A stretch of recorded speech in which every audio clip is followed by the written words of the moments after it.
Hello students, नमस्कार।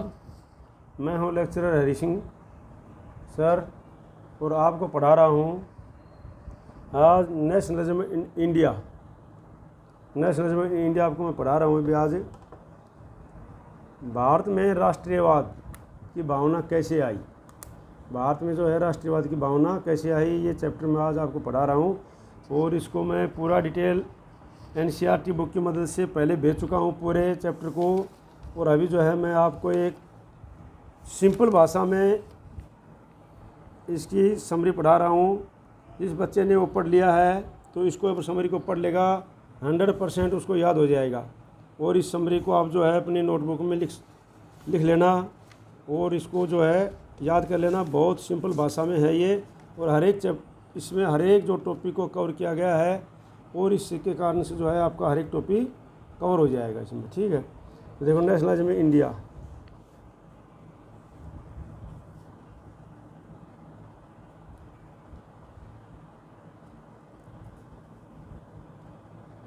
इन India the growth of modern nationalism is connected to the anti colonial movement.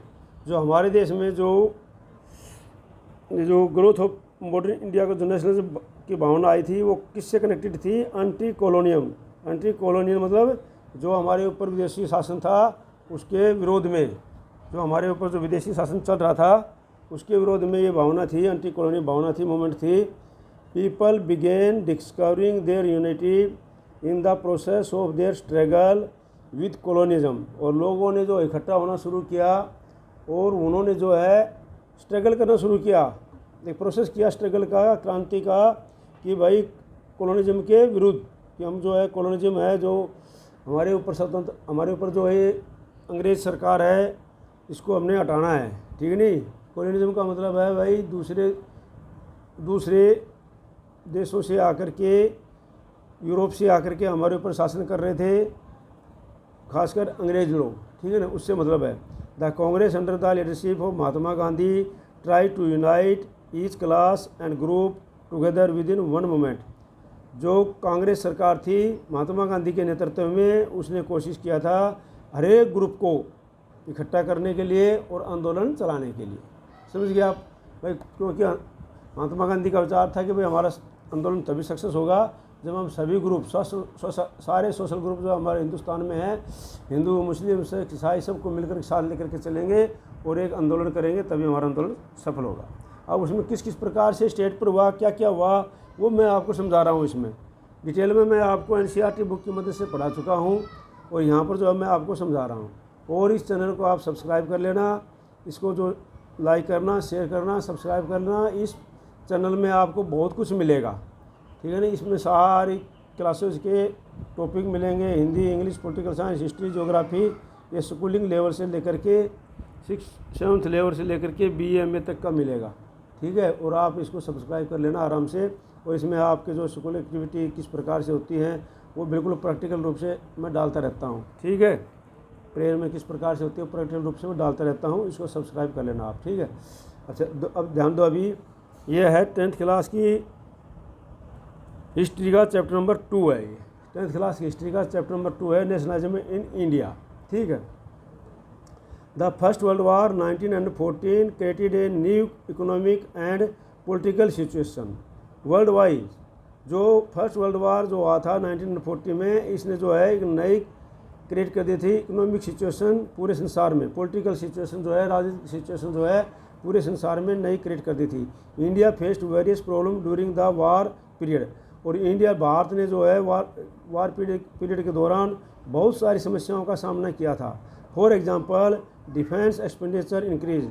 जो defence, जो हमारी सेना का जो एक्सपेंडिचर था वो बहुत बढ़ गया था, क्योंकि जो है कॉलोनिज्म सरकार, जो अंग्रेज सरकार थी, वो जो है वर्ल्ड वार में इंक्लूड थी और हमारे सैनिकों को भी उसने भेजा था। और इस प्रकार से यहाँ से जो भी डिफेंस एक्सपेंडिचर वो काफ़ी बढ़ गया था। डिफेंस के ऊपर जो खर्चा था, सेना के ऊपर जो खर्चा था वो काफ़ी बढ़ गया था। Custom duties were raised and income tax were introduced. तो इसके कारण जब खर्चा बढ़ गया तो कस्टम ड्यूटी जो थी वो बढ़ा दी गई थी और इनकम टैक्स जो है वो भी लगा दिया गया था उस समय। ठीक है, जो कस्टम ड्यूटी पहले जो होती थी उनको ज़्यादा कर दिया, बढ़ा दिया, और इनकम टैक्स नया लागू कर दिया उसी समय से।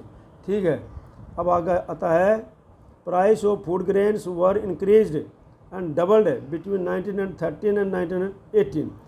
जो फूड ग्रेन्स की जो प्राइस थी, फसल की जो प्राइस, अनाज की जो प्राइस थी, वो बहुत इंक्रीज हो गई और ऑलमोस्ट डबल हो गई बिटवीन 1930 से 1918 तक। मतलब 1930 में जो प्राइस थी वो 1918 में जाकर के डबल हो गई। विलेजर्स वर रिक्रूटेड फोर्सफुली इन आर्मी, और विलेजर्स थे वो ज़बरदस्ती आर्मी में रिक्रूट किए गए थे। जो गांव वाले थे, गांव वाले लोगों को ज़बरदस्ती आर्मी में रिक्रूट किया गया था। ठीक है भाई।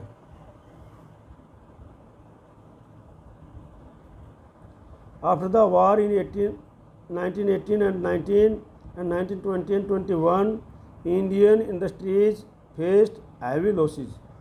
वार के बाद जो 1918, 1920 से लेकर के एंड 1920, 1921 में जो इंडियन इंडस्ट्री थी, उन्होंने बहुत ही हैवी लॉस उठाया था। ठीक है नहीं, उनको क्या था कि बहुत ज़्यादा नुकसान उठाना पड़ा था। पीपल्स जो इंडियन इंडस्ट्री थी उनको, ठीक है, peoples suffered from accurate shortage of food. लोगों के सामने जो भोजन की बिल्कुल ही कमी आ गई थी। ठीक है ना। इन्फ्लुएंस एपिडेमिक, और बीमारियां फैल गई थी उसमें एटसेट्रा, और इन बीमारी और भूखमरी वहाँ पर फैल गई थी। In such critical situation a new leader Mahatma Gandhi came to India from South Africa in January 1915। जो साउथ अफ्रीका में महात्मा गांधी इस सिचुएशन के अंदर लौट करके आए थे। कहाँ से? साउथ अफ्रीका से लौट करके आए थे वो 1915 में। तो महात्मा गांधी क्या है, महात्मा गांधी लौट करके आए थे इस ऐसी सिचुएशन के अंदर। महात्मा गांधी जो है साउथ अफ्रीका से 1950 में वहाँ से लौट करके आए थे। वहाँ पर उन्होंने जो है एक आंदोलन में भाग लिया था। एंटी नेशनलिज्म का जो है जो जातिवाद था, वहाँ पर जो रंग भेद नीति में उन्होंने भाग लिया था उन्होंने। ठीक है ना, उसके अगेंस्ट में लिया था उन्होंने। द आइडिया ऑफ सत्याग्रह। अब क्या है, सबसे पहले क्या है, आइडिया ऑफ सत्याग्रह किस प्रकार से हुआ ये मैं आपको समझा रहा हूँ, इसको अच्छी तरह समझ लेना। इसी प्रकार से इस चैप्टर में जो है सारी चीज़ें जो हैं वो इसी प्रकार से पॉइंट वाइज आएंगे, सबको आप समझते जाना, और वही इस चैप्टर का सार है, और वही इस चैप्टर के अंदर है, और वो आप जो आराम से याद करते रहना। तो आइडिया ऑफ सत्याग्रह क्या था? गांधी जी इस method of movement and protest based on truth and non violence was known as a satyagraha. Gandhi ji का आंदोलन का आइडिया था कि भाई अगर हम सच्चाई के विरुद्ध लड़ेंगे और नॉन वायलेंस करेंगे तो वो जो सच्चाई, महात्मा गांधी ने सच्चाई के साथ सच्चाई को, ट्रूथ को बेस बना करके नॉन वायलेंस के द्वारा उन्होंने जो मूवमेंट आंदोलन चलाया था वो था सत्याग्रह। मतलब सच्चाई को जो है बेस बना करके और नॉन वायलेंस, किसी प्रकार के वायलेंस नहीं किए बिना जो उन्होंने आंदोलन चलाया वो था नॉन वायलेंस, वो था आइडिया ऑफ सत्याग्रह। ठीक है, ये महात्मा गांधी का आइडिया था। The idea of Satyagraha emphasis on the power of truth. जो आइडिया ऑफ सत्याग्रह है ये जो है प्रभाव डालता है किसके ऊपर, दबाव डालता है कि पावर ऑफ ट्रूथ, सच्चाई के ऊपर। एज पर Gandhi ji without being aggressive a satyagrahi could win the battle through non violence. Gandhi ji के अनुसार कि भाई कोई भी बिना किसी वायलेंस किए हुए, बिना किसी अग्रेसिव हुए और जो है बिना किसी के ऊपर मारपीट किए हुए सत्याग्रही जो है अपना युद्ध जीत सकता है नॉन वायलेंस के द्वारा। मतलब बिना किसी वायलेंस के द्वारा, बिना किसी मारपीट के भी सत्याग्रही जो अपना युद्ध उसको जीत सकता है। ये गांधी जी का विचार था ये। ठीक है, तो इसके लिए गांधी जी ने क्या किया भाई, इन 1917 गांधी जी ट्रेवल्ड टू चंपारण। गांधी जी ने चंपारण से यात्रा शुरू की। गांधी जी ने चंपारण में गए, किस लिए? इन बिहार के अंदर inspiring the peasant to struggle against oppressive plantation system. और गांधी जी जो है गए थे वहाँ पर किसे, जो प्लांटेशन सिस्टम के जो है किसानों को दबाया जा रहा था उसके अगेंस्ट में स्ट्रगल करने के लिए। ठीक है। In the same year Gandhi ji also organised a satyagraha to support the peasants in Kheda district of Gujarat who were suffering from shortage of food due to crop failure and plague epidemic. क्या है कि किस प्रकार से जो है गांधी जी उसी साल जो है उन खेड़ा डिस्ट्रिक्ट में जब चंपारण में गए थे, उसी साल जो खेड़ा डिस्ट्रिक्ट में भी वो उन्होंने स्ट्रगल किया था किसानों के लिए, जो कि फूड शॉर्टेज के लिए, फूड क्रॉप फेलर के कारण वो जो अपना रेंट जो है वो कम करना चाह रहे थे, और उनके जो बीमारी के कारण जो फसल ख़राब हो गई थी, और इस प्रकार से जो है वो अपना रेंट कम करना चाह रहे थे। उनके साथ में गांधी जी ने ये सत्याग्रह आंदोलन वहाँ पर लड़ा था, किया था, ठीक नहीं। तो इस प्रकार से गांधी जी जो है उन्होंने वो किया था। In 1918 Gandhi ji went to Ahmedabad, Gandhi ji गए कहाँ पर, Ahmedabad, to organise a satyagraha movement among cotton mill worker. Cotton mill वर्करों के पास में जो ऑर्गेनाइज किया गया सत्याग्रह आंदोलन, वहाँ पर गए गांधी जी 1980 में, ठीक है ना, अहमदाबाद में, ठीक है। तो इस प्रकार से जो गांधी जी उन्होंने सत्याग्रह आंदोलन किया था वो आपको मैं पढ़ा रहा हूँ अभी। और हाँ, तो अगला है आपका रोलेट एक्ट। रोलेट एक्ट क्या था कि the Rowlatt act was passed through the imperial legislative council 1919 but Indian members opposed the act. क्या है यहाँ पर जो था 1919 में लेजिस्लेटिव जो इंपीरियल लेजिस्लेटिव काउंसिल थी, जो अंग्रेज़ों के द्वारा जो सरकार चला रही थी, उसकी काउंसिल ने एक एक्ट पास कर दिया 1919 में, और इसमें जो है इसका कोई भी भारतीय मेंबर नहीं था, और भारतीय मेंबरों ने इसका विरोध किया था, ठीक है नहीं। दूसरा है नंबर 2 पॉइंट है इसका, according to this act the political prisoners could be detained in prison for 2 years without any trial. इस एक्ट के द्वारा जो है कोई भी राजनीतिक को, किसी भी राजनीतिक को जो इसके विरोध किएगा सरकार के अगेंस्ट में, कोई भी राजनीतिक एक्टिविटी होगी, उनको जो है जेल में डाल दिया जाएगा 2 साल के लिए बिना किसी केस चलाए, ठीक है। अगला है Gandhi ji decided to oppose this act with satyagraha. Gandhi ji ने इस एक्ट को सत्याग्रह के द्वारा अपोजिट करने का कोशिश किया, मतलब चलाया उसने। On 6 April 1919 Gandhi ji launched a nation wide satyagraha with hartal. 6 April 1919 को गांधी जी ने पूरे राष्ट्र में हड़ताल शुरू कर दी और सत्याग्रह चला दिया। तो क्या है इस एक्ट के द्वारा गांधी जी ने क्या है, according to the act the political prisoner could be detained in prison for 2 years। इस एक्ट के द्वारा जो अंग्रेज़ों ने व्यवस्था की थी कि भाई किसी भी जो है सत्याग्रह, कोई भी आदमी जो होगा आंदोलन करेगा उसको 2 साल के लिए जेल में डाल दिया जाएगा। Gandhi ji decided to oppose this act with satyagraha. Gandhi ji ने जो है इस एक्ट को डिसाइड किया, अपोज किया सत्याग्रह के द्वारा। On 6 April 1919 Gandhi ji launched a nation wide satyagraha with hartal. और 6 अप्रैल 1919 को गांधी जी ने जो है लॉन्च किया राष्ट्र लेवल पर सत्याग्रह और हड़ताल के द्वारा, ठीक है, हड़तालें शुरू कर दी।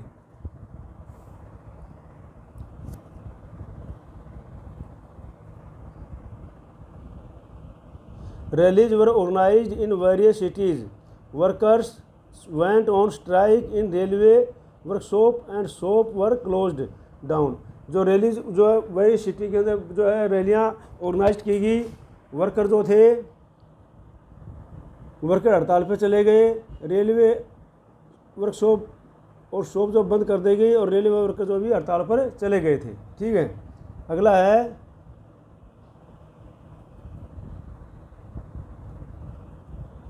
Several local leaders were arrested. बहुत सारे जो लोकल लीडर्स थे उनको क्या कर दिया गया, अरेस्ट कर दिया गया। Gandhi ji was bailed restricted from entering Delhi. और गांधी जी को जो है दिल्ली में एंट्री करने से रोक दिया गया। अगला है on 10 April 1919 the police in Amritsar open fire on peaceful प्रोसेसन। और 10 अप्रैल 1919 को पुलिस ने क्या किया, शांतिपूर्वक जो धरना चल रहा था वो उसके ऊपर क्या किया, फायर खोल दिया। Martial law was imposed in Amritsar and command of the area was given to General Dyer. Martial law लागू कर दिया गया और उसकी कमांड जो है जनरल डायर को सौंप दी गई। अगला है जालियांवाला बाग मेजर। तो जालियांवाला बाग मेजर जो है ये क्या है, जालियांवाला बाग की घटना किस प्रकार से घटी थी।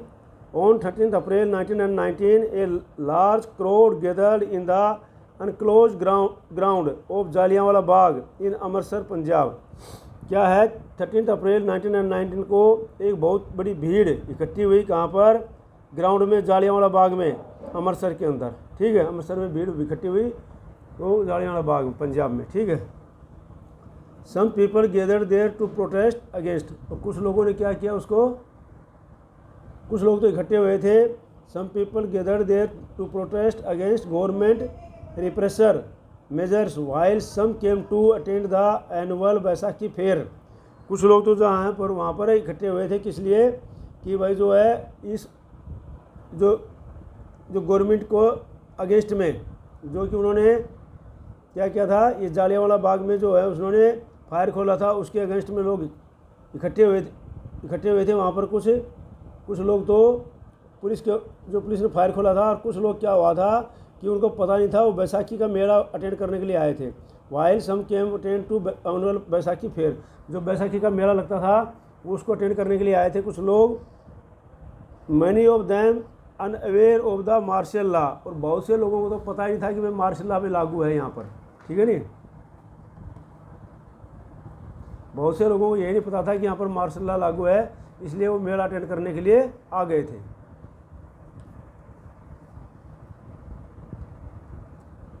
General Dyer blocked the exit point of the ground and gave order to open fire on crowd. अब जनरल डायर ने क्या किया, जो बाहर निकलने के जितने भी पॉइंट थे उनको बंद कर दिया गया और उसने फायर खोलने का ऑर्डर दे दिया भीड़ के ऊपर। 100 of people were killed in the incident, सैकड़ों लोग इसमें मारे गए इस इंसिडेंट में।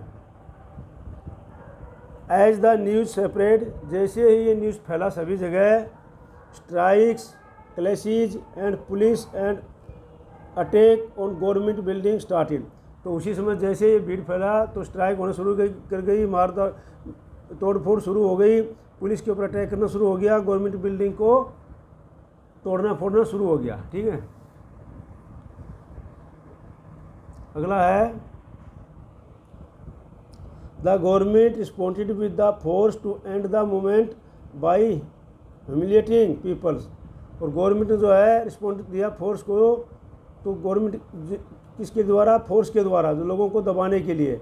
सत्याग्रही were force to rub their nose, satyagrahi को क्या किया, नाक रगड़ने के लिए, ज़मीन पर नाक रगड़ने के लिए उनको दबाव डाला गया। On the ground crowd on the streets, गलियों के अंदर, एंड डू सलाम crawl in the street. Crawl in the street का मतलब है गलियों में उनको घुटनों के बल और कोहनियों के बल चलाया गया। ठीक है नहीं, स्ट्रीट में। एंड डू सलाम सलूट टू द साहिब, और जितने भी साहिब थे वहाँ पर उन सबको बोला कि इनको सलूट करो। ठीक है नहीं, अगला है Rabindranath Tagore returned his title. Rabindranath Tagore ने जो है अपने टाइटल, जो पदवी थी वो वापस कर दी। नाइटहुड ड्यूरिंग द इंसिडेंट, और इस इंसिडेंट के दौरान जो है उसी समय उन्होंने वो अपनी पदवी वापस कर दी थी। Mahatma Gandhi called off the satyagraha movement when he separate of violence, और जब सेपरेट ऑफ वायलेंस फैल गया था तो महात्मा गांधी ने क्या किया, सत्याग्रह मूवमेंट को कॉल ऑफ कर दिया, मतलब बंद करवा दिया। बोले भाई उसको बंद कर दो, अभी जो है वो यहाँ पर क्या फैल गया, विद्रोह, मार तोड़ फोड़ और मार धाड़ फैल गई है, वायलेंस फैल गया, कहने का मतलब वायलेंस फैल गया, तो उसने बंद करा दिया। ठीक है ना। अब आता है अगला आपका खिलाफत मूवमेंट। खिलाफत आंदोलन क्या था, ये सारे आप लोग समझ लो अच्छी तरह से। ठीक है, खिलाफत आंदोलन क्या था। The first world war had ended with the defeat of Ottoman Empire. जो फर्स्ट वर्ल्ड वार जब खत्म हुआ था तो ये किसके साथ खत्म हुआ था, कि ओटोमन एम्पायर के हार के साथ खत्म हुआ था। After the first world war rumours were separate that a peace treaty was going to be imposed on Khalifa. जो है ये रूमर फैल गया कि भाई जो अंग्रेज़ लोग हैं, जो सरकार है, कॉलोनियल सरकार है, जो यूरोपियन अंग्रेज हैं, ये जो है खलीफा के ऊपर जो है पीस ट्रीटी जो लागू कर रहे हैं वो बहुत ही ज़बरदस्ती मतलब लागू कर रहे हैं। और खलीफा कौन था? Spiritual head of the Islamic world. Islamic world का जो है स्पिरिचुअल हेड, एक धार्मिक हेड था, वो मुखिया था ओटोमन एम्पायर का जो था, ठीक है नहीं, खलीफा जो ओटोमन एम्पायर था। तो ये रूमर फैल गया कि भाई जो अंग्रेज जो है वो जो है खलीफा के ऊपर ज़बरदस्ती पीस ट्रीटी लागू कर रहे हैं और उसमें उसको दबा रहे हैं। तो इसलिए फिर ये रूमर फैल गया। तो क्योंकि इंडिया में भी जो अंग्रेज ही थे और इसलिए इंडिया में भी ये उनके खिलाफ आंदोलन चलाने वाला था। खिलाफत आंदोलन ये महात्मा गांधी की वजह से और उनके नेताओं की वजह से चलाया गया था। तो मैं आपको समझा रहा हूँ आगे। तो Gandhi ji believed that by this खिलाफत issue he could unite the Hindu and Muslim and launch a wide movement in India. अब गांधी जी का विश्वास था कि भाई ये जो खिलाफत इशू है, जो अंग्रेज जो है ये जो खलीफा के पीस ट्रीटी लागू कर रहे हैं, तो इसको मद्देनज़र रखते हुए हिंदू और मुसलमानों को एक किया जा सकता है और कॉलोनियल सरकार के विरुद्ध इनको लड़ाया जा सकता है, इनको विद्रोह किया जा सकता है और लॉन्च किया जा सकता है वाइड मूवमेंट इन, और दो इकट्ठे होकर के पूरे इंडिया में मूवमेंट इकट्ठा किया जा सकता है। क्योंकि गांधी जी को पता था कि भाई सभी समुदायों को लेकर के तभी जो है हम आंदोलन शुरू कर सकते हैं। अगर खाली हिंदू अपना लिए लड़ेंगे, मुसलमान अपने लिए तो फिर क्या है, शुरू नहीं होगा। तो जब इसलिए जो है उन्होंने इसका अच्छा अवसर उठाया और उन्होंने क्या किया, खिलाफत committee was formed in Bombay under the leadership of मौलाना आज़ाद हकीम अजमल खान। अब जो है ये दो नेता थे, मौलाना आज़ाद और हकीम अजमल खान।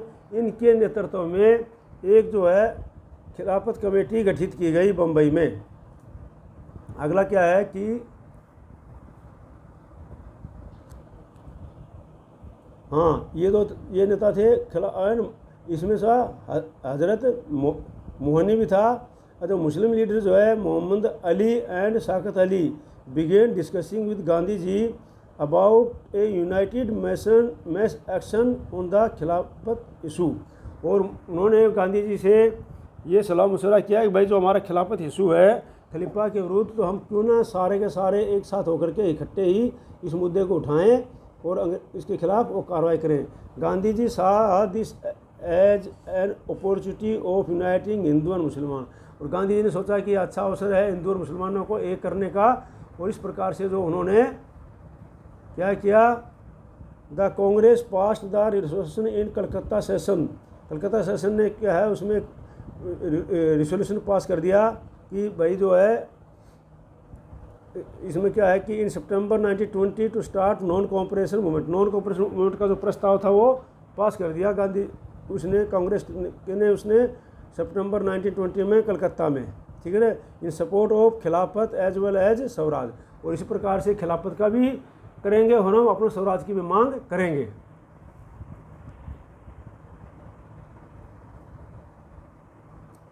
अब आगे चलता है need on non cooperation movement की आवश्यकता। ठीक है नहीं, तो इसके बारे में need on non cooperation movement. तो ये क्या है,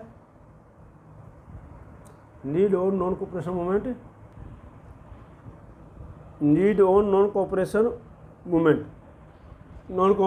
की आवश्यकता कैसे पड़ी। Gandhi ji in his famous book Hind Swaraj 1909 declared that British rule was established in India with the cooperation of Indians.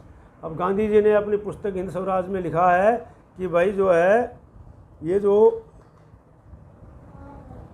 अंग्रेज जो हमारे पास शासन कर रहे हैं, ब्रिटिश लोग, ये सिर्फ जो है हमारे कोऑपरेशन के कारण नहीं कर रहे हैं। अगर हमारा कोऑपरेशन, हमने इनको सहयोग नहीं करेंगे तो ये किसी प्रकार का शासन जो हमारे ऊपर नहीं कर सकते। If India refuse to cooperate British rule in India would collapse within a year and swaraj would come. अगर हम जो है कोऑपरेशन करना इनको बंद कर देंगे, अगर हम इनको सहयोग करना बंद कर देंगे तो ये जो ब्रिटिश रूल है 1 साल के अंदर ये ख़त्म हो जाएगा और हमारा स्वराज आ जाएगा।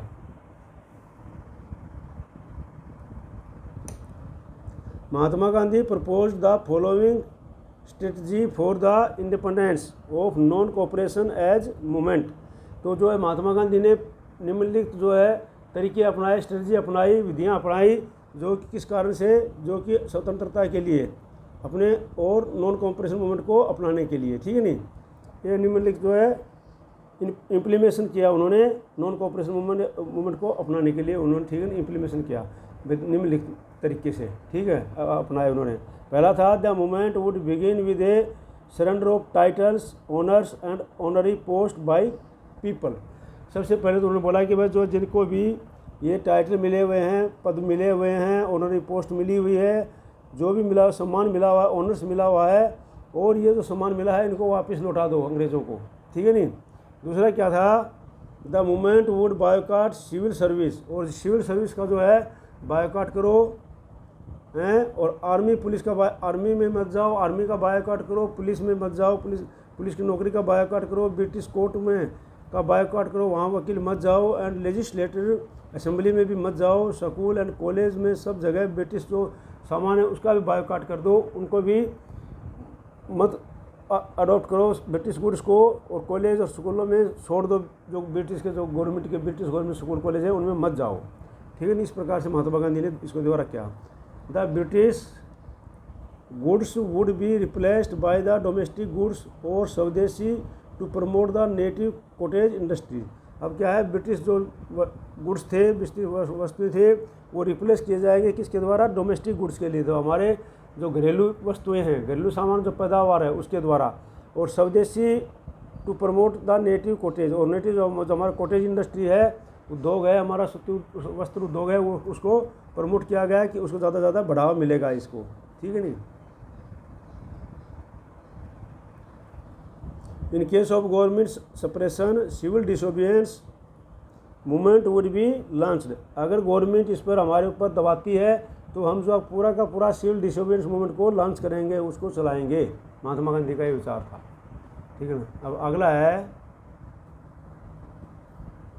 The non cooperation movement was adopted by the Congress during the Nagpur conference, और इन दिसंबर 1920 तो जो नॉन कोऑपरेशन मूवमेंट जो है ये कांग्रेस के द्वारा चलाया गया नागपुर कॉन्फ्रेंस सेशन में दिसंबर 1920 में हुआ था। It began under the leadership of Mahatma Gandhi, जो महात्मा गांधी के लीडरशिप के अंदर शुरू हुआ था ये, ठीक है। तो ये था आपका। अब आता है different stand within the movement. Movement में कौन कौन से स्टैंड हुए, कहाँ पर मूवमेंट कैसा चला, नगरों में कैसा चला, शहर में कैसा चला, और जो था प्लांटेशन में कैसा चला, ये आपको अभी बताएंगे इसके द्वारा, ठीक है। तो आप अच्छी तरह से इसको पढ़ लेना, इस वीडियो को लाइक करना, शेयर करना, और इसको सब्सक्राइब जरूर कर लेना, ठीक है। अब आगे आता है, इन जनवरी 1921 द नॉन कोऑपरेशन खिलाफत मूवमेंट स्टार्टेड। जनवरी 1921 में नॉन कोऑपरेशन खिलाफत मूवमेंट जो स्टार्ट किया गया, various social group participated in the movement with their own specific aspiration, और बहुत से जो है सोशल ग्रुप जो है इस मूवमेंट में आंदोलनीय, जो अपनी अपनी जो इच्छाओं को लेकर के, अपनी अपनी एस्पायरेशन को लेकर के, अपनी अपनी इच्छाओं को लेकर के, भाई हमारा ये फ़ायदा होगा, हमारा ये फ़ायदा होगा इस मूवमेंट से, ठीक है नहीं। अब तो कहाँ कहाँ पर कैसा मूवमेंट चला वो मैं आपको बता रहा हूँ। Movement in the towns, town में किस प्रकार का मूवमेंट चला ये मैं आपको पढ़ा रहा हूँ अभी, ठीक है नहीं। नॉन कोऑपरेशन खिलाफ movement started in the cities with middle class participation. Non cooperation movement जो है खिलाफत मूवमेंट चला था ये सिटी के अंदर, किसके द्वारा, मिडिल क्लास पार्टिसिपेशन के द्वारा, मिडिल क्लास लिया गया था इसमें।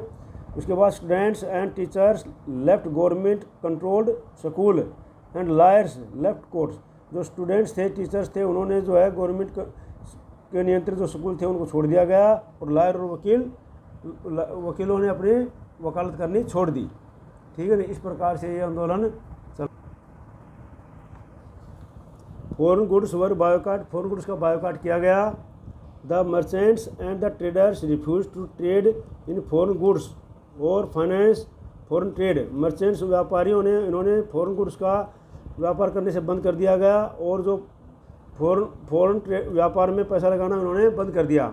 As a result the production of the Indian textile mill and handloom increase, और इसका परिणाम यह हुआ कि इंडियन टेक्सटाइल मिल थी जो भारतीय सूती वस्त्रों दो मिल थी और हैंडलूम थी, जो हाथ से बनने वाले आइटम जो भी है उनका क्या आगे एकदम से इंक्रीज हो गए, वो बढ़ गए अभी, ठीक है ना।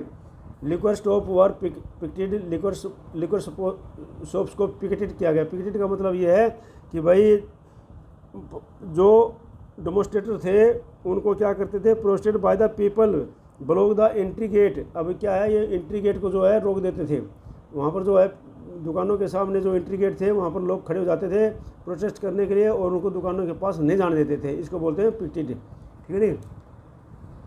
Council elections were boycott in most province except Madras. एक मद्रास स्टेट के अलावा सभी जगह तो काउंसिल इलेक्शन को जो बायकॉट कर दिया गया था, ठीक है नहीं। अगला है however this movement gradually slowed down for many reason like expensive khadi clothes were not suitable for poor people and no alternative institution were set up. अब क्या था कि हालांकि ये जो मूवमेंट था ये धीरे धीरे स्लो डाउन हो गया, मतलब धीमा पड़ गया। क्यों धीमा पड़ गया, क्योंकि भाई जो है खादी कपड़ा जो बहुत महंगा पड़ता था और वो गरीबों के द्वारा नहीं खरीदा जा पा रहा था, और अल्टरनेटिव इंस्टीट्यूशन जो स्कूल कॉलेज और वकालत जो थी इनको जो है उनके अलावा इंडियन चलाई नहीं गई थी, तो उनको कहाँ जाना था, स्टूडेंट आखिर जो है उन्हीं स्कूलों में जाना पड़ता है, क्योंकि अगर दूसरी इंस्टीट्यूशन होती तो वहाँ पर चले जाते हो, लेकिन भारतीय इंस्टीट्यूशन कोई थी नहीं, और इस प्रकार से उनको वापस अपने स्कूलों में जाना पड़ा, टीचरों को जाना पड़ा और लेक्चरर को सबको जाना पड़ा वहाँ पर। Finally the teacher and students had to resume the studies, वो अपनी स्टडी शुरू करनी पड़ी वहाँ पर जा करके। And jobs in government schools and lawyers joint back in the government court, क्योंकि कोई अल्टरनेटिव था नहीं, और भाई आगे जा करके वहाँ को जाना ही पड़ा, स्टूडेंट्स को पढ़ना ही पड़ा जाकर स्कूलों में, टीचर्स को जाके पढ़ाना ही पड़ा, लायर वकील को अपनी वकालत करनी पड़ी, क्योंकि और अल्टरनेटिव कोई था नहीं। अगर भारतीय इंस्टीट्यूशन अल्टरनेटिव होती तो वहाँ पर वो नहीं जाते। इस प्रकार से जो आंदोलन था ये धीमा पड़ गया, ठीक है नहीं। अब आता है रिबेलियन इन कंट्री साइड में किस प्रकार से चला इसके बारे में पढ़ रहे हैं हम, ठीक है नहीं। From cities the non cooperation movement spread in the country side. अब शहरों से जो नॉन कोऑपरेशन मूवमेंट था ये कहाँ पर बढ़ गया, कंट्री साइड में आ गया, देहात में आ गया ये, ठीक है ना। Peasants movement in Awadh. अब अवध के किसानों ने किस प्रकार से इसको आंदोलन लिया तो मैं आपको बता रहा हूँ, ठीक है नहीं। In Awadh the peasants movement developed under the leadership of Baba Ramchandra, a sanyasi who had earlier been a Fiji as an indentured labour. अब क्या है, अवध के अंदर जो है किसानों ने जो आंदोलन चलाया उसका लीडर था बाबा रामचंद्र। वो एक सन्यासी था जो कि फिजी में इंडेंचर्ड लेबर रहकर के आया था। इंडेंचर्ड लेबर फिजी के अंदर रहकर के आया था ये, और इंडेंचर्ड लेबर का मतलब था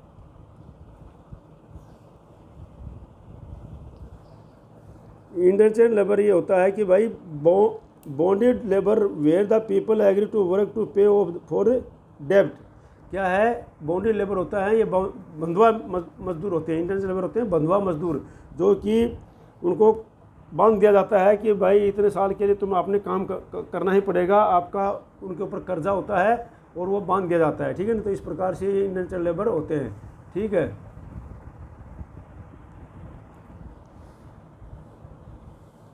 तो ये था आपका इंडेंचर्ड लेबर का। अब अगला आता है this present movement demanded reduction of the revenue, abolition of the begar and social boycott of the oppressive landlord.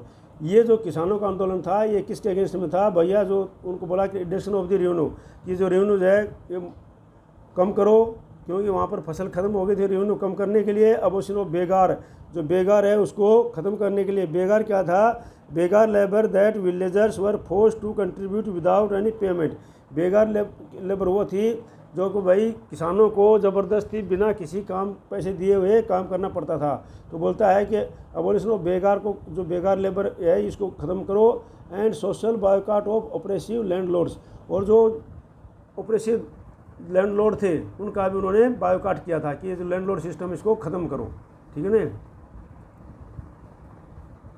तो इसके विरोध में क्या क्या किसानों ने इन मनी प्लेसेज नाई धोबी बंद्स वर ऑर्गेनाइज्ड, सभी जगह जो है उन्होंने बोला कि भाई जो नाई धोबी हैं इनको बंद, ये कोई काम नहीं करेंगे किसान उनका लैंडलॉर्ड का और अंग्रेजन कोलियन सरकार के अधिकारियों का किसी का भी कोई काम ये नहीं करेंगे।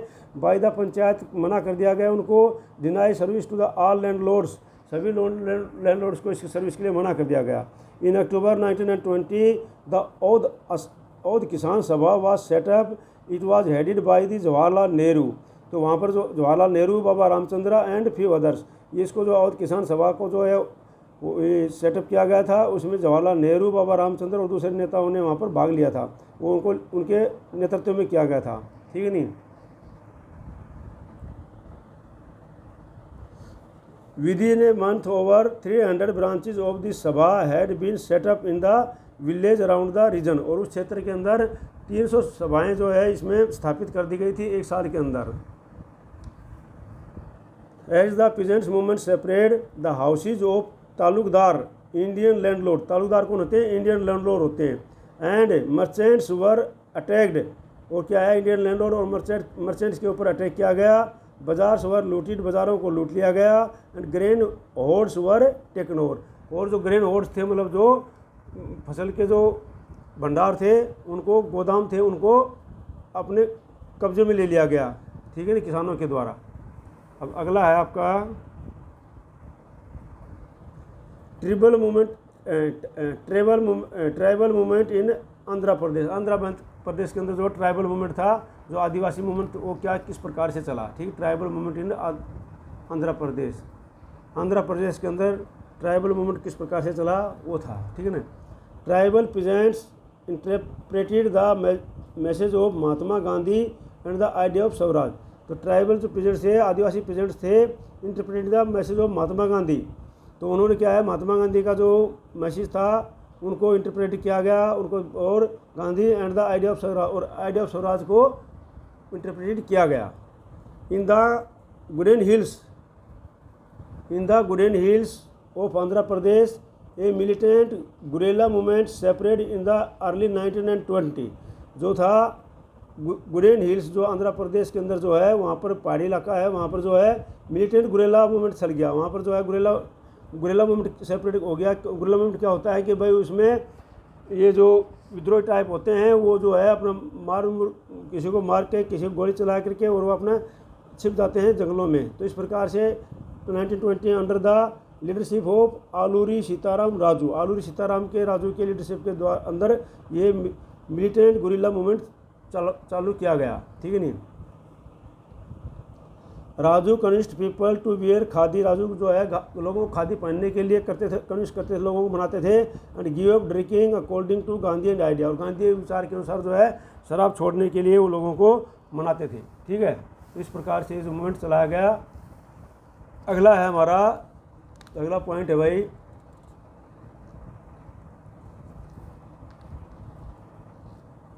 Gooden rebels attack the police station, attempted to kill British official and carried on guerrilla warfare for achieving swaraj. अब जो ये गुडन रिबल्स थे, गुडन रिबल्स क्या थे? The people who participate in the militant guerrilla movement in the Gudem hill of Andhra Pradesh. मतलब आंध्र प्रदेश के अंदर जो गुडन हिल में जो गुरेला आंदोलन में भाग लेते थे उनको बोलते थे गुडम रिबल्स, वो गुडम रिबल्स बोलते थे। तो इन लोगों ने क्या किया, पुलिस स्टेशनों के ऊपर अटैक किया, अटेम्प्टेड द ब्रिटिश ऑफिशियल, अधिकारियों को मारा, और carried on the guerrilla warfare, और गुरिल्ला वारफेयर इन्होंने चालू किया। गुरिल्ला वारफेयर क्या था? It is a irregular military action. ये इरेगुलर जो मिलिट्री एक्शन था, carried out by small usually independent forces. ये जो है अपने आप एक फोर्स बना लेते थे और ये वो मिलिट्री एक्शन करते थे, लोगों को मारते थे और अपने चले जाते थे। और इस प्रकार से और लोग कौन होते थे? जो ब्रिटिश ऑफिशियल होते थे या पुलिस वाले होते थे, इनको मार करके ये छुप जाते थे, अचीविंग स्वराज प्राप्त करने के लिए, ठीक है। तो ये था इनका guerrilla warfare. Raju was captured and executed in 1920। Raju को जो कैप्चर कर लिया गया और 1920 में फांसी दे दिया गया। Gradually he became a folk hero, और धीरे धीरे वो जो है लोक नायक बन गया, ठीक है। अगला है swaraj in the plantation. Plantation में स्वराज किस प्रकार से आया? तो ये है according to the inland immigration act of 1859, जो इमिग्रेशन एक्ट ऑफ 1859 के द्वारा क्या किया गया था कि plantation workers were not permitted to leave the tea garden, कि प्राइमरी जो प्लांटेशन वर्कर थे उनको टी गार्डन छोड़ने का परमिशन नहीं था, ठीक है नहीं, वाज विदाउट परमिशन, बिना परमिशन के जो है टी गार्डन वो नहीं छोड़ सकते थे इस एक्ट के द्वारा, ठीक है ना। When the news of non cooperation movement separate to the plantation, जब प्लांटेशन वर्कर के अंदर जो नॉन कोऑपरेशन मूवमेंट का समाचार फैला उनके अंदर, they left their job and headed towards their home, उन्होंने वो काम करना छोड़ दिया और अपने घरों की तरफ बढ़ लिए। The plantation workers believe that in Gandhi Raj every one would be given land in their own village. अब वो जो विश्वास करते थे प्लांटेशन वर्कर कि भाई गांधी के राज में सभी गांवों के अंदर ज़मीन लोग किसानों को दी जाएगी। However they were caught by the police and brutally beaten up, क्योंकि वो घर नहीं पहुंच पाए, क्योंकि उस समय रेलवे की स्ट्राइक थी और रेलवे स्ट्राइक की वजह से वो घर नहीं पहुंच पाए और वो जो पुलिस ने उनको पकड़ लिया और उनको पीटा गया। अगला है टुवार्ड्स सिविल डिसोबीडियंस। अब सिविल डिसोबीडियंस की तरह किस प्रकार से बढ़ते हैं ये आपको हम बता रहे हैं, ठीक है।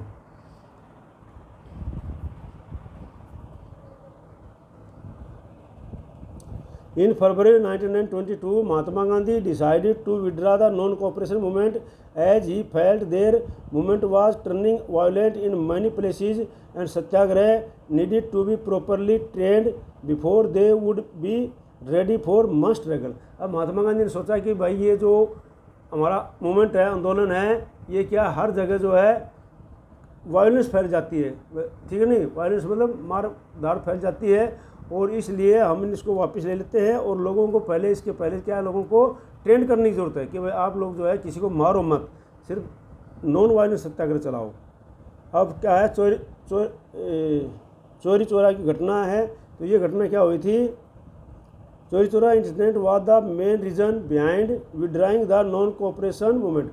जो मेन रीज़न था चोरी चोरा घटना, जो नॉन कोऑपरेशन मूवमेंट का जो मेन रीज़न था वो क्या, चोरी चोरा की घटना था। ये घटना क्या हुई थी, द चोरी चोरा incident ओक्यूर्ड to Chauri Chaura in Gorakhpur district of United Province on the 4 April फरवरी 1902 में चोरी चोरी घटना हुई थी। क्या किया कि उसके अंदर जो भीड़ शांतिपूर्वक चल रही थी, प्रदर्शन कर रही थी और अचानक से दंगे फैल गए और पुलिस और लोगों के इस मारकाट हो गई और उसमें काफ़ी पुलिस वाले लोग मारे गए। तो इस प्रकार से जो है चोरी चोरी घटना के बाद महात्मा गांधी ने इसको डिसोबीडियंस चलाया है। डिफरेंस भी विद इन कांग्रेस। अब क्या है, कांग्रेस के अंदर भी भिन्न भिन्न प्रकार के विचार थे, उनके भिन्न भिन्न प्रकार के मतभेद थे। तो क्या था, डिफरेंस भी विद इन कांग्रेस में भिन्न भिन्न प्रकार के मतभेद थे। Some leaders within Congress were tired of mass struggle and wanted to participate in the election to the province council set up by the government of India act of 1919। क्या है, कांग्रेस सरकार के बहुत से जो नेता थे वो जो चाहते थे मास स्ट्रगल, एक बहुत बड़ा स्ट्रगल चाहते थे, जिसके अंदर नहीं वो चाहते थे कि भाई बहुत बड़े लोग चाहते थे, उन्हें चाहते थे कि वो पार्टिसिपेट करें इलेक्शन के अंदर। प्रोविंस काउंसिल का जो सेटअप इलेक्शन था गवर्नमेंट ऑफ इंडिया के द्वारा, अंग्रेजों के द्वारा, एक्ट ऑफ 1919 के द्वारा, तो उसके अंदर वो भाग लेना चाहते थे और उसके द्वारा वो प्रोविंस काउंसिल में जाना चाहते थे। They felt that it was the important to oppose British police within the council. और वो चाहते थे कि भाई हम जो है काउंसिल के अंदर जा करके फिर जो है ब्रिटिश नीतियों का क्या करें, अपोज करें। तो इसलिए जो है वो इनका मतभेद था कांग्रेस के भीतर ही अंदर। CR Das and Motilal Nehru formed the Swaraj party within the Congress to argue of a return to council politics, whereas the some younger leaders like Jawaharlal Nehru and Subhash Chandra Bose argued for more strong must agitations and full independence.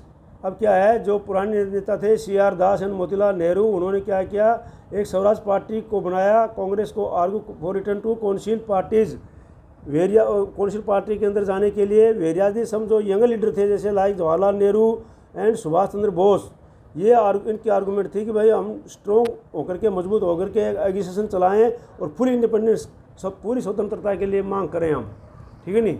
तो ये उनका अलग अलग मतभेद था। In the situation of internal debate and discussion, और इस situation में जो है इंटरनल डिबेट और डिस्कशन हुई। Two factors shaped Indian politics towards the late 1920।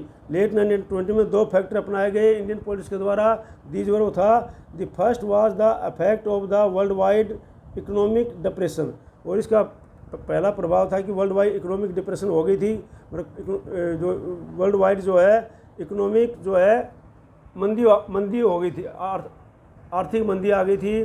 The second was the agriculture price which began to fall from 1926 and collapsed after 1930। और second क्या था कि भाई एग्रीकल्चर की जो प्राइस थी वो गिर गई थी, वो 1926 से लेकर के बिल्कुल ही 1930 में तो बिल्कुल ही डाउन आ गई थी, ठीक है। अब आगे क्या है, फॉर्मेशन ऑफ साइमन कमीशन। अब जो साइमन कमीशन का बनाया एशियन अंग्रेज़ों ने, तो उसको किस प्रकार से विरोध हुआ ये मैं आपको पढ़ा रहा हूँ। Formation of Simon commission. Simon commission was constituted under John Simon. The main objective of Simon commission was to review of functioning of the constitutional system in India and suggest change in the system. अब क्या है, colonial सरकार ने, जो अंग्रेज सरकार थी, उसने क्या है साइमन कमीशन स्थापित किया, किसके अंडर में, अंडर द जॉन साइमन के अंडर में।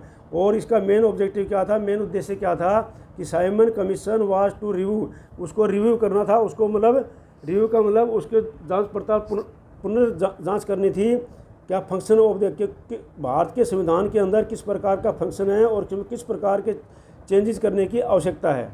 Indian leaders oppose the commission as there were no Indian it.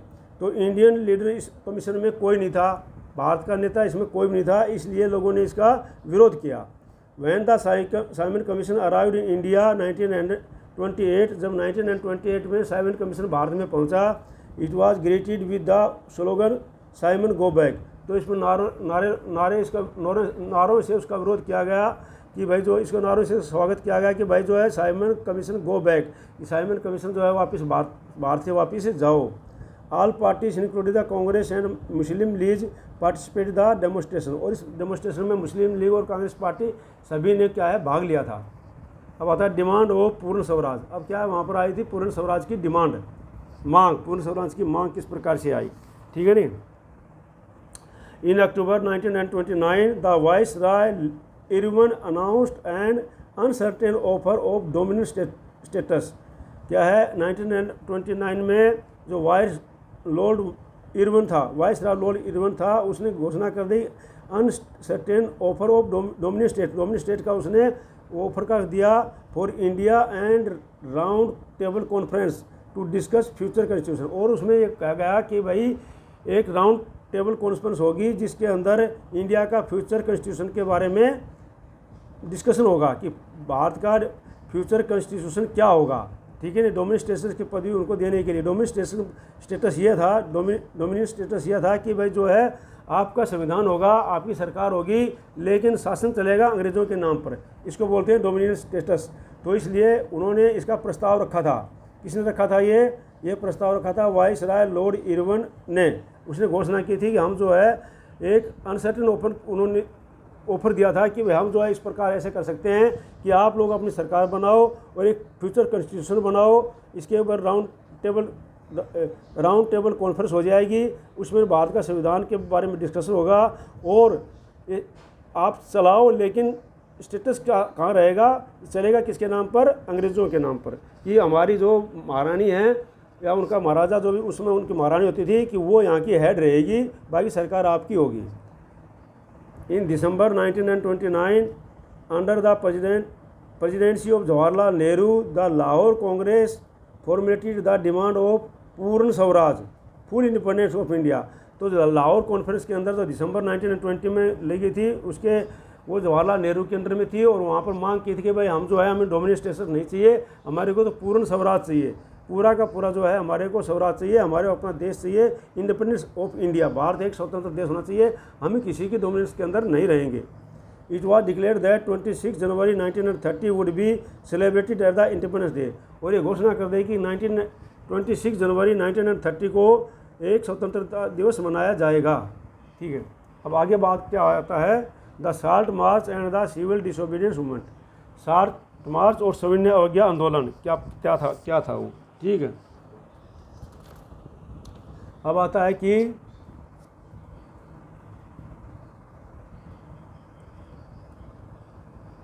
Mahatma Gandhi believed that salt was a powerful symbol that could unite the nation. Mahatma Gandhi का विश्वास था कि साल्ट जो है एक देश को जो है को पूरे देश को एक यूनाइट करने के लिए एक शक्तिशाली सिंबल चिन्ह के रूप में उभर करके आ सकता है। On 31 January 1930 Mahatma Gandhi sent a letter to viceroy Irwin which claimed 11 demands. Mahatma Gandhi जो है 1930 में एक लेटर भेजा वायसराय इरविन को, और उसमें डिमांड रखी कितनी डिमांड रखी उन्होंने, 11 डिमांड रखी। क्या डिमांड थी, one of these 11 demand was to abolish salt tax. तो एक डिमांड उसके ये थी कि भाई आप लोग जो है साल्ट टैक्स के ऊपर जो साल्ट टैक्स लगा रखा है, नमक के ऊपर जो कर लगा रखा है, उसको आप लोग जो है ख़त्म करो। पहली डिमांड उनकी ये थी। अगला है the tax on salt and the government monopoly over its production revealed the most cruel side of the British rule. क्या तो ये जो था कि भाई ब्रिटिश रूल के अंदर जो साल्ट के ऊपर टैक्स लगाना ये था कि उनके मोनोपोली था, कि उनका एक तरह अधिकार था कि भाई जो है कोई भी आदमी साल्ट नहीं बनाएगा ब्रिटिश रूल के विरोध में। ठीक है नहीं, Irwin was not ready to talk upon this demand. अब इरविन जो है इस डिमांड को मानने के लिए तैयार नहीं था। Thus the Gandhi ji took the decision to launch the movement. अब गांधी जी ने जो है फैसला किया कि भाई जो है मूवमेंट आंदोलन को चलाने के लिए। अगला है अपना civil disobedience movement. Civil disobedience movement क्या था, ये हम पढ़ते हैं अभी।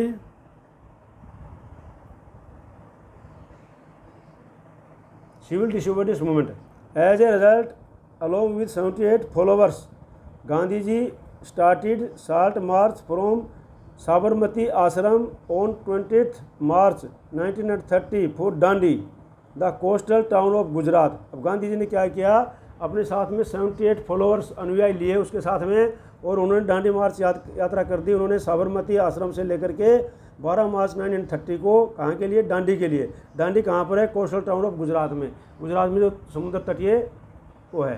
ठीक है, वहाँ पर जो उन्होंने यात्रा मार्च याद कर दी। ठीक है, on 6 April he reached Dandi and broke the salt law by boiling sea water and manufacturing salt. अब गांधी जी ने क्या हुआ, अंग्रेज़ों के कानून के खिलाफ काम किया। उन्होंने जो है 6 अप्रैल को वहाँ पर दांडी में पहुँचे और उन्होंने समुद्र के पानी को गर्म करके और वहाँ पर उन्होंने क्या किया, साल्ट बनाया। ठीक है नहीं, और नमक को उन्होंने उनके कानून के विरोध सिविल डिसोबीडियंस किया उन्होंने। ठीक है नहीं, this marked the beginning of the civil disobedient movement. और ये जो शुरू हो गया यहाँ से, सिविल डिसोबीडियंट मूवमेंट यहाँ से शुरू हो गया। एज द मूवमेंट सेपरेट, जैसे जैसे ये आंदोलन फैला, फॉरेन क्लोथ्स वर बायोकाटेड, तो फॉरेन क्लोथ्स की बायोकाट किया गया। पीजेंट्स रिफ्यूज टू पे रिन्यू, किसानों ने टैक्स देना मना कर दिया। चौकीदार टैक्स जो था किसानों ने देना मना कर दिया। विलेज ऑफिशियल रिजाइंड, जो गांव के अधिकारी थे उन्होंने रिजाइन दे दिया। In money places forest people violated forest law, और कई स्थानों पर जो फॉरेस्ट के जो लोग थे उन्होंने वायलेट किया फॉरेस्ट लॉ को, कि भाई वहाँ फॉरेस्ट पीपल क्या कौन थे, जो जंगलों के नज़दीक रहने वाले थे। और ये कानून क्या था जंगलों का, कि भाई जंगलों में कोई भी नहीं जाएगा। तो उस कानून को तोड़कर सभी लोग जंगलों में गए, वहाँ से लकड़ी लेकर के आए, अपने पशुओं को चराया, और उस प्रकार से वहाँ से उन्होंने कानून को तोड़ दिया। However British government arrested all the leaders including Gandhi ji. हालांकि जो है ब्रिटिश गवर्नमेंट ने गांधी जी समेत सभी लीडर को अरेस्ट कर लिया था। ठीक है नहीं, अब अगला क्या है, calling off the civil disobedience movement. अब सिविल डिसोबीडियंस मूवमेंट को कॉल ऑफ कैसे किया गया, कि किस केस को बकाबंद किया गया, ये इसके बारे में। ठीक है नहीं, क्या है, during civil disobedience movement peaceful satyagraha were attacked.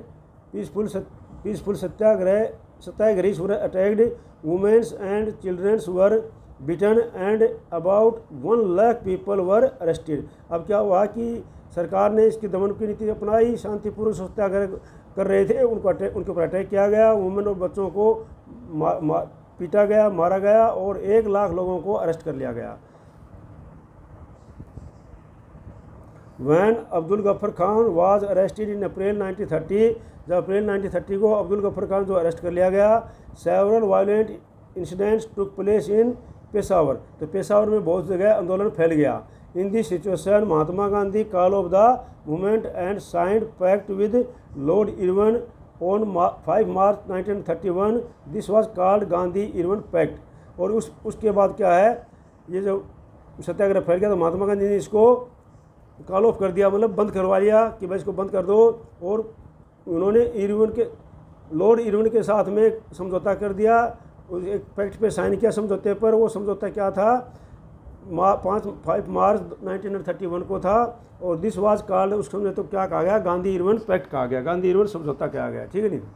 अगला आता है relaunching of civil disobedience movement. अब दोबारा से सिविल डिसोबीडिएंस मूवमेंट कब लॉन्च किया गया, ठीक है नहीं, तो ये है in December 1931 Gandhi went to London for the second round table conference.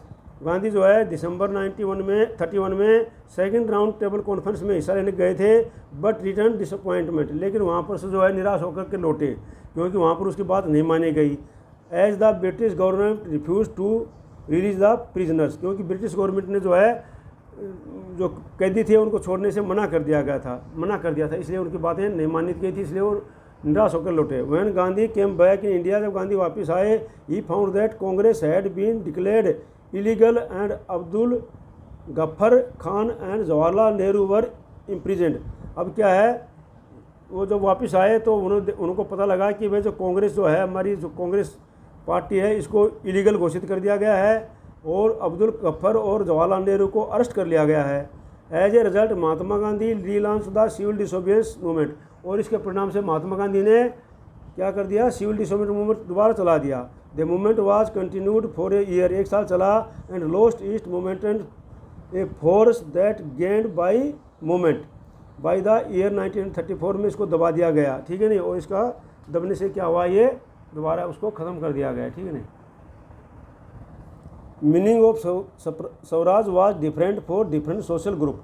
अब डिफरेंट सोशल ग्रुप के लिए स्वराज का मीनिंग भी अलग अलग था, ठीक है। दीज वर, ये इस प्रकार से था, in the countryside rich peasants communities like the Patidar of Gujarat and the Jats of Uttar Pradesh were supporters of the civil disobedience movement. तो क्या है, जो गुजरात के पाटीदार गुजरात के थे और उत्तर प्रदेश के तो जो जाट थे, उन्होंने क्या है, सिविल डिसोबीडिएंस मूवमेंट को सपोर्ट कर रहे थे। They organise their communities to participate in boycott programme for them.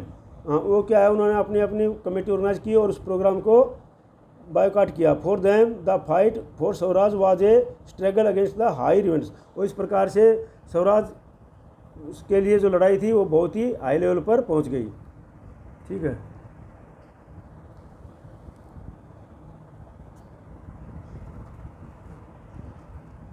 The poor peasantry found it difficult to pay their rent to the landlord as the depression continued. जो गरीब किसान थे वो जो है उनको मुश्किल हो रही थी अपने रेंट पे करने के लिए, और इस प्रकार से वो लगातार डिप्रेशन मतलब दबाए जा रहे थे। They joined the variety of radical movement, और उन्होंने इस रेडिकल मूवमेंट को ज्वाइन किया, lead by socialist of communist socialist and communist in the hope that they would not have to pay the rent any further. और ये आशा करके कि भाई उनको किसी प्रकार का बाद में रेंट नहीं देना पड़ेगा, ठीक है। अगला है association like Indian industrial and commercial Congress and federation of the Indian chamber of committee and industries under the leadership of G D. Birla, Purushottam Thakur Das. अब क्या है, ये एसोसिएशन किया गया इंडियन इंडस्ट्रियल के द्वारा, कॉमर्शियल के द्वारा भी, जो व्यापारियों के द्वारा और औद्योगिक पतियों के द्वारा फेडरेशन स्थापित की गई इंडियन चैम्बर ऑफ कॉमर्स के द्वारा and industries under the leadership of G D. Birla. और ये जो है किसके नेतृत्व में थे, GD. Birla, Purushottam Das Thakur Das etc. supported the civil disobedience movement in the hope that business restriction would be lifted। और ये आशा कर करके इसमें सिविल डिसोबीडियंस मूवमेंट में भाग ले रहे थे कि अब आगे जाकर के जो है बिजनेस की रेस्ट्रिक्शन है उनको हटा दिया जाएगा और बिजनेस को खोल दिया जाएगा। तो सबका अलग अलग उद्देश्य था कि ये सब ठीक है ना। The Indian merchants and industrialist formed the Indian Industrial and Commerce Congress in 1920 and the Federation of the Indian Chamber of Commerce of Industries FCCI in 1927।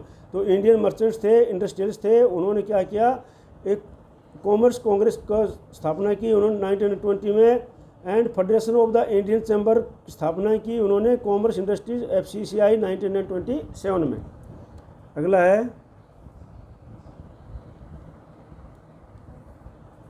The industrial worker classes did not participate in the civil disobedience. मतलब industrial workers थे, classes थे, उन्होंने इसमें participate नहीं किया civil disobedience में movement में in large number except in Nagpur region. Nagpur region के अलावा बाकी इन्होंने भाग नहीं लिया था।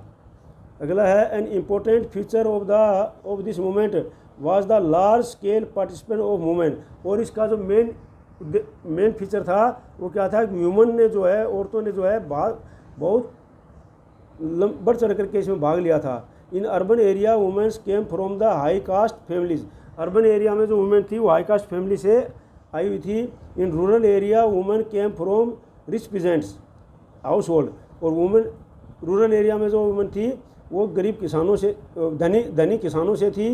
और women's were inspired by the Gandhi ji call and they began to see service in the nation as a their sacred duty. और वुमेन्स जो आई गई थी वो गांधी जी के बुलाने पर आई थी और उन्होंने जो है अपने देश के प्रति जो है एक उसकी नेशन के प्रति उन्होंने जो है अपने बलिदान की भावना से वो काम कर रही थी। Limit of civil disobedience. अब लिमिट ऑफ सिविल डिसोबीडियंस क्या है देखते हैं अभी।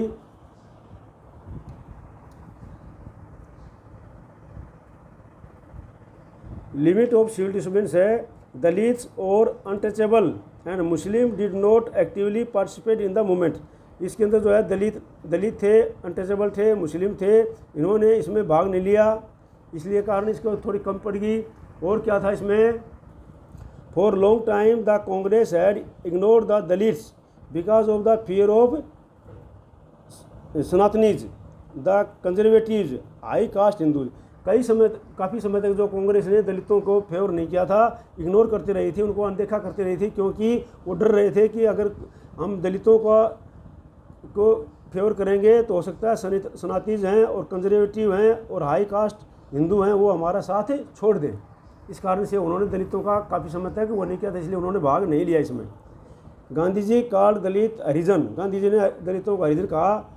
और द चिल्ड्रन ऑफ गॉड, और भगवान के बच्चे कहा। ही believed that Swaraj would not come for 100 year if untouchability was not eliminated.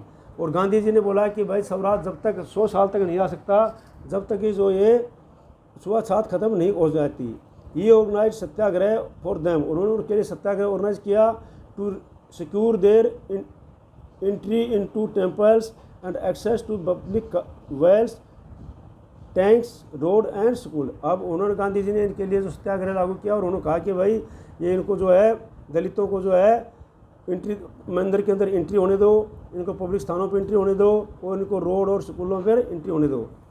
Gandhi ji himself cleaned the toilet to dignify the work of Bhangi. Gandhi ji ने जो है सफाई का काम, स्वीपर का जो काम खुद किया उसने। Gandhi ji urged the upper class to change their mind state regarding the untouchability. Gandhi ji ने अपर क्लास से जो है ये अर्ज की प्रार्थना की, भाई आप जो है उनके प्रति जो अनटचेबिलिटी के प्रति अपना दिमाग को बदली करो। हाँ, स्टैंड फॉर दलित लीडर्स।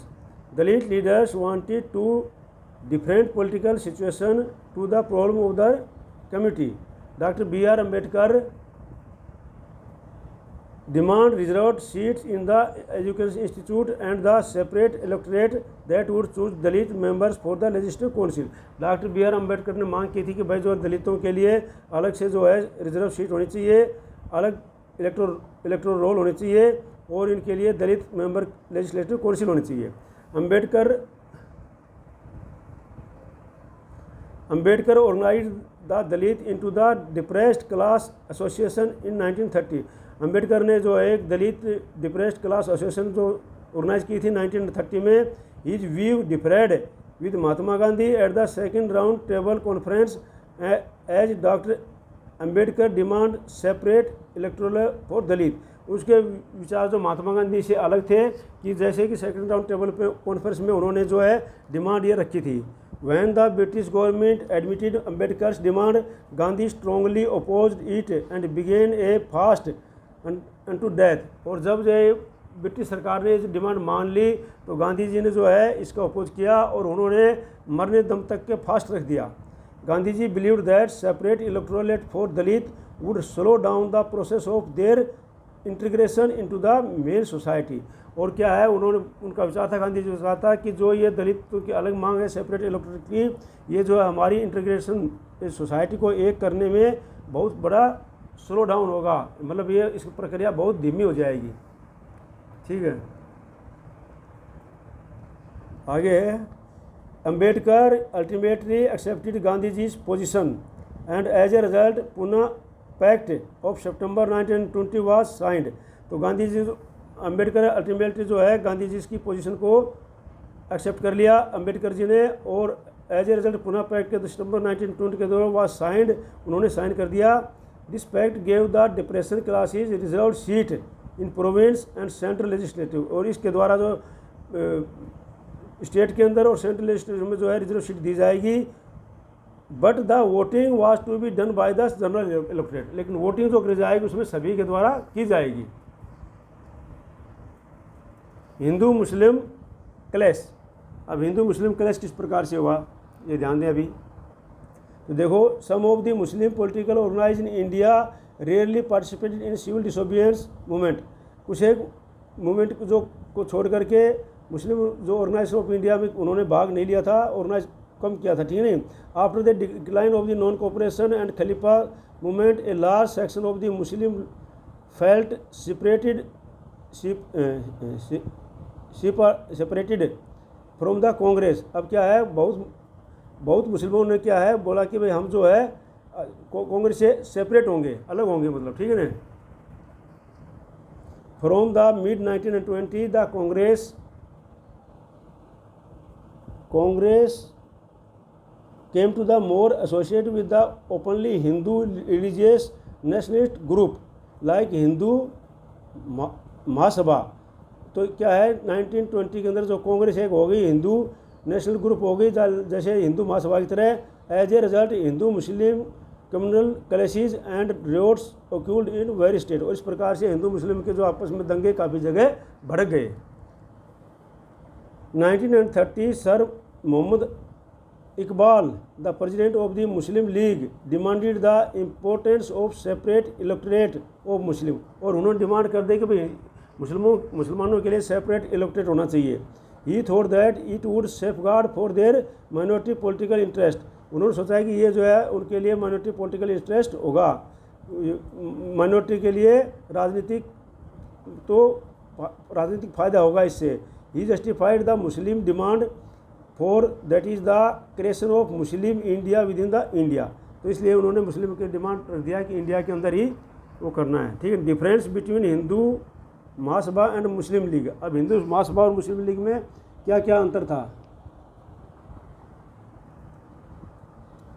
तो the Congress and Muslim League made efforts to talk against for unity. जो कांग्रेस और मुस्लिम लीग ने जो है प्रयास किए कि दोनों को एक होने के लिए। इन 1927 it appeared that such A unity could be possible, कि ये कुड बी इस प्रकार से यूनिटी हो सकती है। The only difference in opinion of the Congress and Muslim League was based on the representation in the future assemblies that were to be elected. तो बोलता है जो Muslim Congress and Muslim League का जो बेस होगा ये रिप्रेजेंटेटिव होगा फ्यूचर असेंबली के ऊपर जो चुने जाएंगे।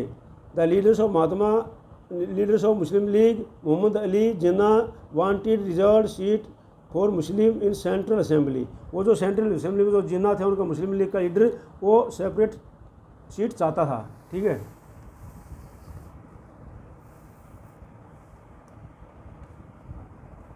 अगला है, he was willing to give up the demand for separate electorate for the two condition, वो दो कंडीशन के ऊपर सेपरेट इलेक्टोरेट की डिमांड कर रहा था।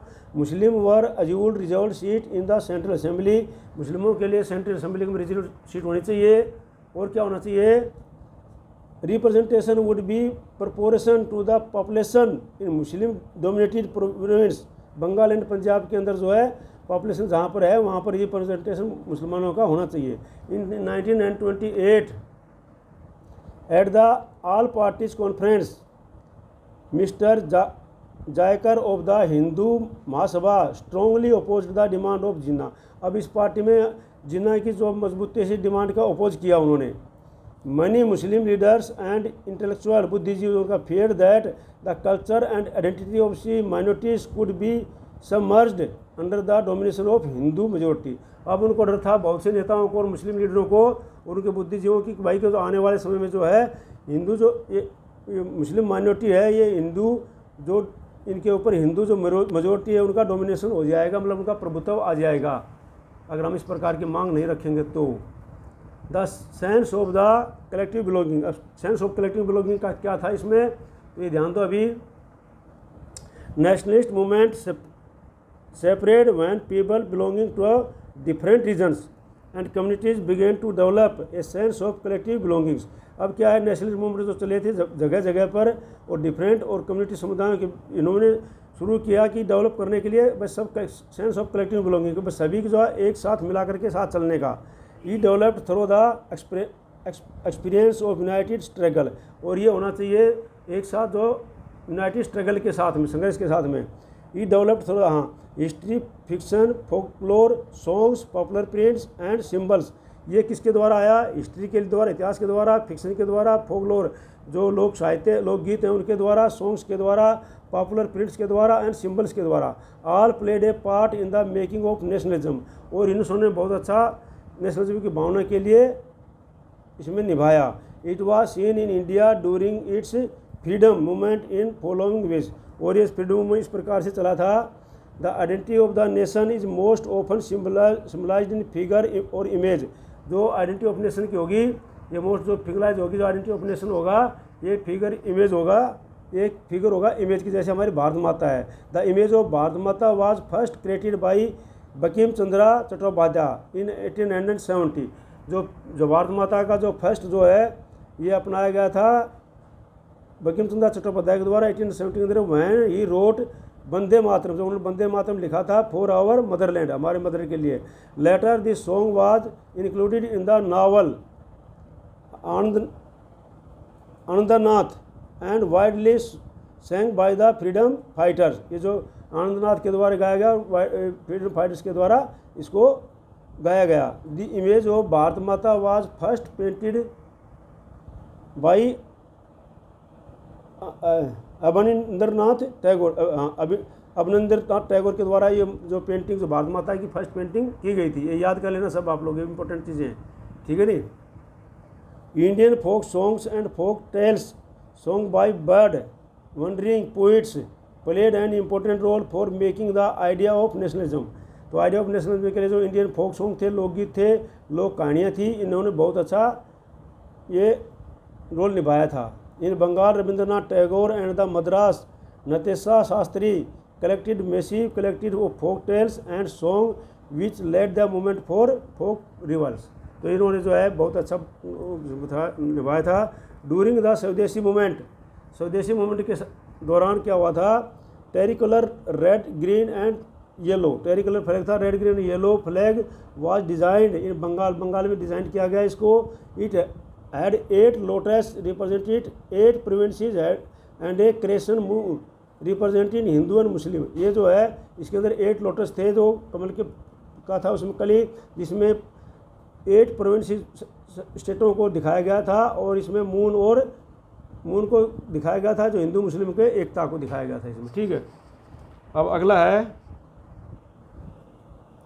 बाई 1921 गांधी जी है डिज़ाइन द स्वराज फ्लैग, 1921 में गांधी जी ने स्वराज फ्लैग को डिज़ाइन किया था। Flag it was a tricolour having a spinning wheel in the centre representing the Gandhian ideal of self help. तो ये गांधी का जो विचार था, जो सेल्फ हेल्प का, इसको क्या क्या था। Nationalism through Indian ancient history. तो नेशनलिज्म थी Indian through Indian nationalism history, ठीक है ना। Another mean of creating feeling of nationalism was expanding the meaning of history again. तो अनदर जो अर्थ था क्रिएटिंग द नेशनलिज्म का भावना का क्या, हिस्ट्री इतिहास के बारे में था दोबारा से। The nationalist writers urge the readers to take pride in India's great achievement in the past and struggle to change the miserable condition of life under the British rule. ठीक है, तो इस प्रकार से ये था नेशनल स्ट्रगल के द्वारा। अब आता है आपका कंक्लूजन।